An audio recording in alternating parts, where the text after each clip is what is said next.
guys! Welcome back to my channel and video. By the way, I'm Ram of Ram De Leon Vlogs and I'm with Carlo. Okay, on this episode, this is going to be a special vlog kasi hindi to about kay Mozan, hindi to about car, about Kia Sonet SX. Ang video natin ngayon ay tungkol kay Kocho. So, meron tayong passenger dito. Hi, Kocho! Yan, kasama natin si Kocho today dito sa car kasi birthday niya today. Girl pala si Kocho by the way, and 5 na siya today, July 5, so 5 plus 5. And ngayon, ang agenda natin is magpapag-groom siya, then ililibot natin siya sa mall para at least makalabas-labas din naman siya. So, samahan nyo kami pumunta ng SM East ngayon kasi ang oras ngayon ay 2:58 na, medyo pila ata dun sa grooming station. So, tara, samahan nyo kami. And guys, don't forget pala to like, share, subscribe, and hit the notification bell para maging updated ka sa mga gagawin pa natin in the future. Okay? So, tara, punta na tayo sa SM East. Okay, so habang papunta tayo sa SM East, so quick story time muna about kay Kocho. For those pala na hindi pa nakakakilala kay Kocho, out of 9 cats namin sa condo, siya yung first and siya yung panganay among them. And then yun pala, yung story ni Kocho is nakuha namin siya during pandemic, mga around 2020. Nakalimutan ko na kung anong month. Pero yon, since nasa lockdown, so nag-decide kami na kumuha ng isang cat kasi dalawa lang kami dun sa loob ng condo. So para may additional member ng family. So nakuha namin si Kocho, super liit lang niya nun, as in mabuhok siya na cat kasi ang breed ni Kocho ay Siberian Persian. At galing pala siya kila Tita Mitz and kila Tita Byron. Hello po, shout out. Yan, malaki na po si Kocho dito sa likod. And yun, and today is her birthday. So, 5 years old na siya. And ayun, since special day niya today, ipapag-groom natin siya. Actually, yung mga cats kasi na hindi naman namin sila napapag-groom from time to time. So, every birthday lang nila kami nakakapunta sa grooming station. So, nabanggit ko kanina na meron kaming 9 cats. So, most of them, ang pangalan nila is from Demon Slayer. So, unahin natin si Kocho, si Ate Kocho. Then, si Tomioka, pangalawa. Pangatlo ay si Kanao. Si Kanao yung gray. Then, pang-apat natin is si Nezuko. And then yun, dapat talaga stop na dun sa apat. Kasi I think marami na talagang cats and hindi na rin kasya dun sa condo. Pero kasi hindi napigilan yung pagdami. So, nadaglagan sila. So, nanganak si Kanao, 4. So, ang naging panganay ay si Wonwoo. So, si Wonwoo, then si Mingyu. So, 70 na to guys. Hindi na siya Demon Slayer this time. Tapos, yung pangatlo ay si Miles. Si Miles is yung black na, isa sa mga black na cats. Miles kasi yung pangalan niya kasi umaakyat siya dati sa mga curtains and all. And nagalaro kami dati ng Spider-Man 2. Si Miles Morales, if you are familiar. So, yon, si Miles ang pangatlo. And then, ang pang-apat ay si Patch. Si Patch is one of the black cats din. Naging Patch yung pangalan niya kasi nung pinanganak siya and habang lumalaki, meron siyang sugat dito sa gilid. Basta sa may bandang tiyan.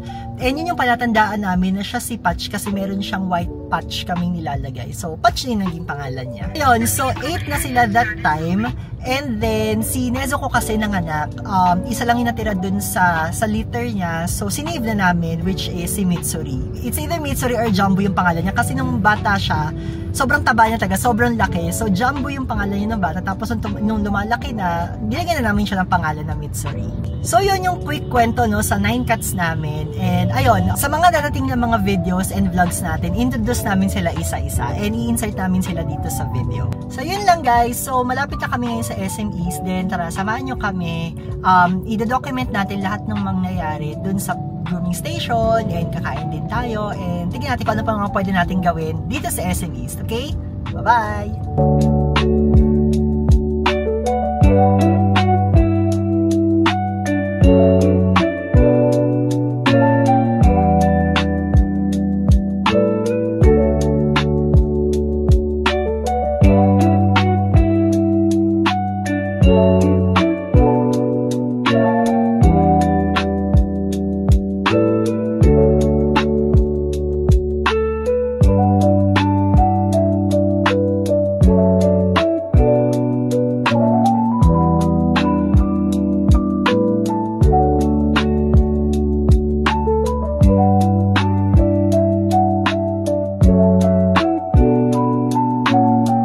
Okay, dito tayo sa pet corner.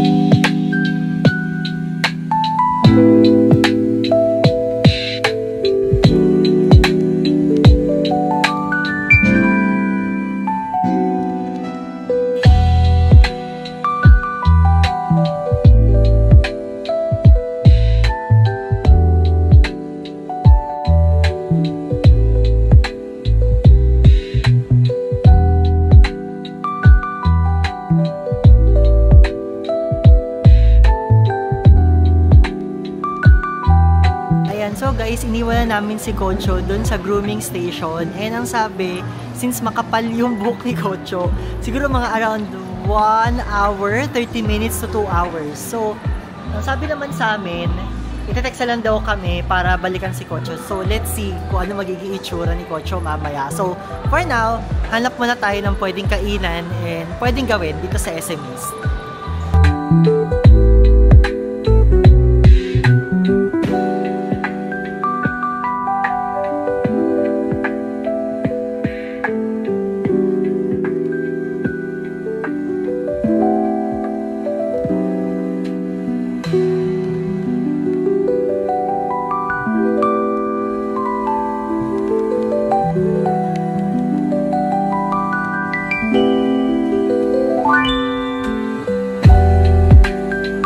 So, tapos na tayong kumain, eh, nag-text na rin yung pet corner na okay na daw si Kocho. So, pupuntahan natin siya ngayon.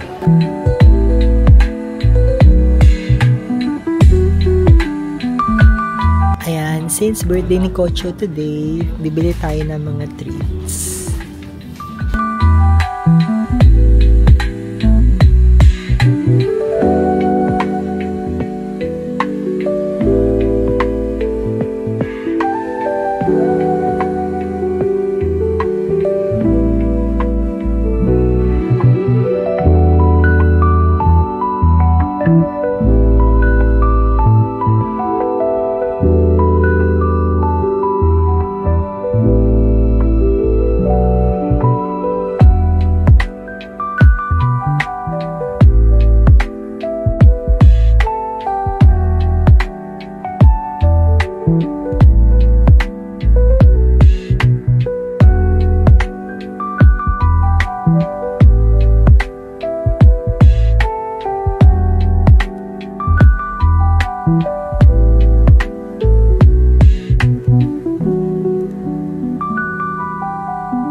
Hi guys! So ayun, pauwi na tayo ngayon. Galing tayo ng SM East kasi si Kocho is nagbawala na. I think gusto niya nang umihi at mag-poop.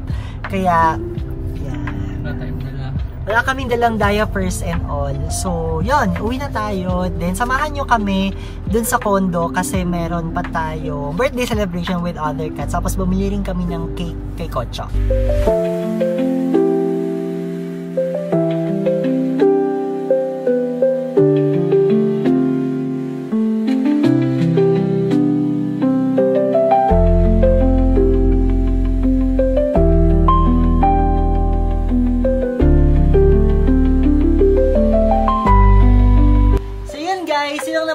Vlog and video natin for today. So, nagdi-dinner na sila Kocho, pati yung mga invited sa birthday niya.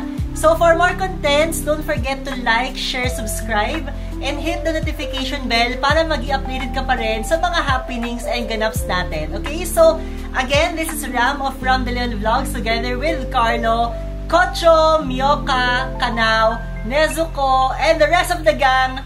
Bye-bye!